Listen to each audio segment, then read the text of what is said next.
What's up, Mystic Manifesting family? Nick with Mystic Manifesting here, and it's the third video in this installment of late night LED circle light manifestation motivation. Right?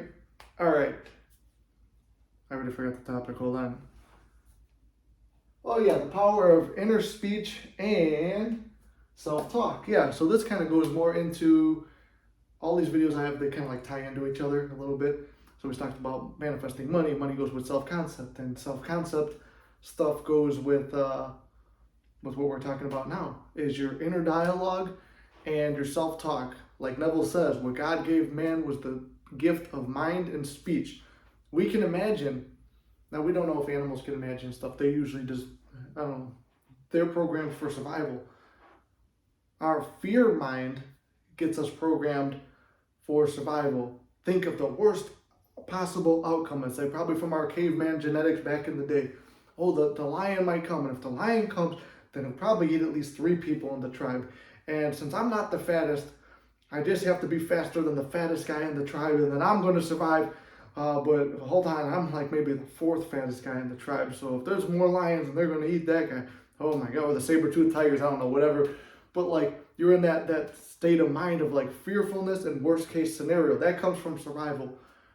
But we thrive. We're not here to survive. We're here to thrive. So thriving, we're picturing the best possible outcomes for ourselves. We're mystic manifestors. We're master manifestors. We're picturing the best possible outcome. We have our mind and our speech. So let's imagine lovingly. Oh, SP turned me down? Cool, SP didn't turn me down. Man, what if? Here's the wouldn't it be wonderful technique. Wouldn't it be wonderful if they didn't? No, that would be really cool. And let's spiral into this thought about them wanting us. Man, if I hit the lottery, you know what I would do? I would start my own film studio and give everyone who's in the middle class area that usually wouldn't have that chance. And I'm giving you a little bit of an example of something I would use. It's like, and then I would retire my family and my friends and my SP. And I would just go on traveling and starting businesses and doing things like that and helping as many people as I can. Man, wouldn't that be wonderful? And we have this mind and this self-talk where when we're imagining lovingly, winning the lottery, getting a promotion at work, getting our dream job, starting a business, having our SP, living our dream life with SP, traveling the world, having a better relationship with our family and our friends. These are all things that we could think about lovingly instead of like, oh, well, you know what, things didn't go right. I don't even know how to come back from this. I really fucked it up this time. Hey, what the fuck do I always say? I can't fuck this up and you can't fuck this up. If I haven't fucked up life, then you won't fuck it up. Trust me, I've been in the state where I thought it was completely fucked up and I thought that life was garbage and I thought there was no hope for me at all and I was ready to give up and check out. But guess what? I didn't. And now look at how far I've come. Not where I want to be yet, but I've come way the fuck far from torn chest, fat boy laying in the gutter feeling sorry for himself to the guy who wound up with his SP, who's making money, who's got a better job than he had, which I don't know, I haven't started it yet, who's inspiring people online, who's making people laugh online with his comedy finally, who's finally growing pages and becoming successful in what he wants to do, all the way from where I was before. So don't give up, don't check out, don't ever have that fucking negative mindset. Always have a positive self-talk. Because even Joe Dispenza, the guy who talks about the science of all this stuff, talks about how like the neurons and stuff in your brain are firing differently when you're thinking more positively, when you're thinking lovingly, when you're in that state and you're feeling good, different parts of your brain are firing and miracles start to happen. If you haven't heard of Joe Dispenza, go listen to him. He talks about like mainly medical and healing manifestation success stuff.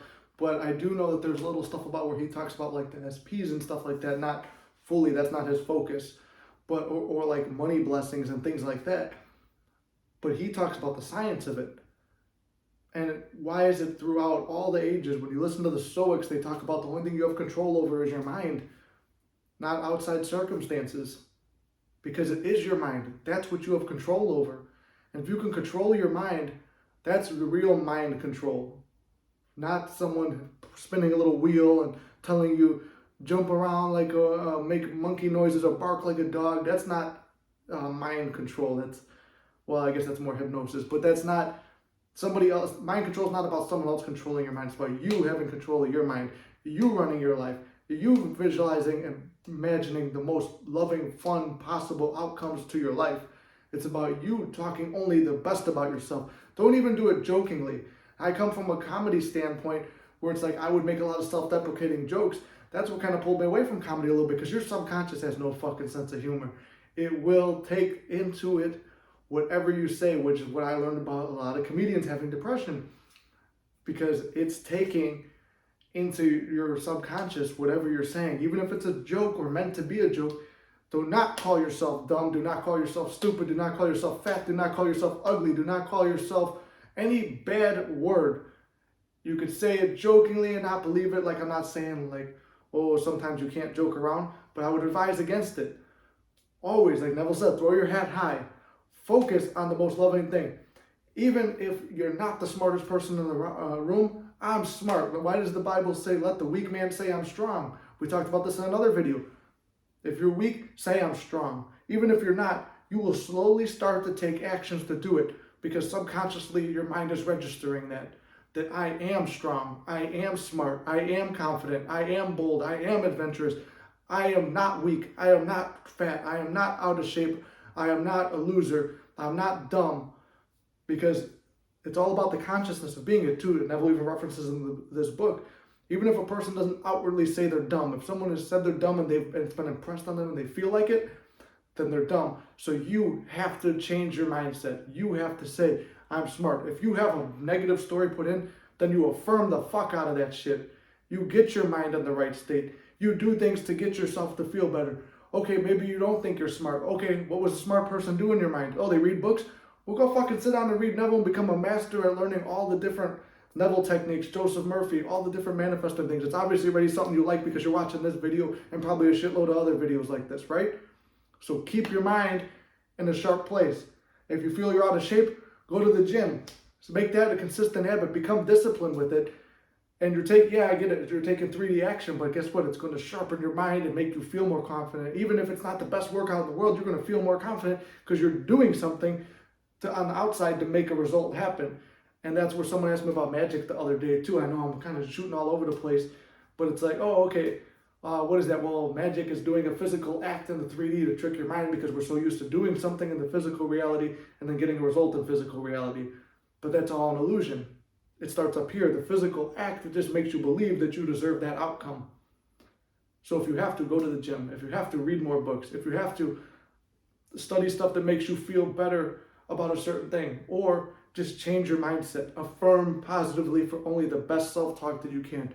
You're always talking to yourself in your head, so only say the best, most loving things. Whenever you daydream, only daydream lovingly. If you catch yourself in a bad state, don't get mad, don't beat yourself up, and don't fight with that other thing that you were thinking about.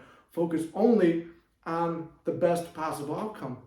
So if it's something negative and we're spiraling negatively, boom, don't even fight it. Slap that shit away and go over here and visualize the most loving, positive thing.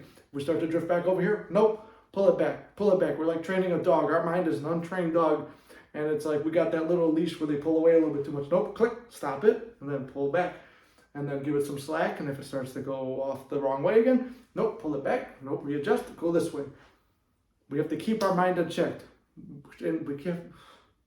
Fuck. I had a stroke there. We have to keep our mind in check. We have to control our inner talking. We have to have mind control and total mind control of our own mind, because it's the only thing we have control over. And when we have control over it, and we have control over our emotions, and we don't freak out, and we don't react to the 3D, granted it will happen sometimes, and then you remember, I can't fuck this up. But we want to try to do our most to prevent where we're having to do damage control and revision and all that other bullshit. We just want to focus on positive thinking. As lame and cliche as it sounds, it breaks down to positive thinking. Affirm for yourself lovingly. Always have gratitude. Be happy for everything you have in your life. And change your own speaking. This goes into a thing where I admired this about Andrew Tate. I know we talked about him before on the channel, where it's like, forget everything you hear about him in the media. If you listen to some of his speeches, he has got one where he talks about watch the way you speak.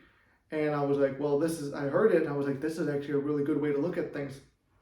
He said, even the things you were saying, like, oh, I have to go to work today. No, you get to go to work today. Some people don't have a job. And I was like, man, that's a really creative way to look at it. Oh, I have to fix my car. Some people don't have a car. At least you have a car. And then he goes on the whole thing where it's like, man, I have to babysit the kids. Hey, you have kids. And that means you have a wife or something, or this like or I have to deal with this. Instead of I have to, I get to. It's a privilege. No matter how negative the situation is, I get to. And I always admired that thought that he had. And I was like, that's a really good way to do it because it's a perfect example of controlling your mind. So watch how you talk about things, watch how you talk about yourself, watch how you talk about situations. The subconscious is always listening, and take to bed only the most positive, loving versions of yourself, everyone around you, and situations. All right? So I hope this helps. I know I got off on a little bit of a rant, but as always, circumstances do not matter. Control your thoughts. You have mind control. I love you guys very much, and I'll see you in the next one.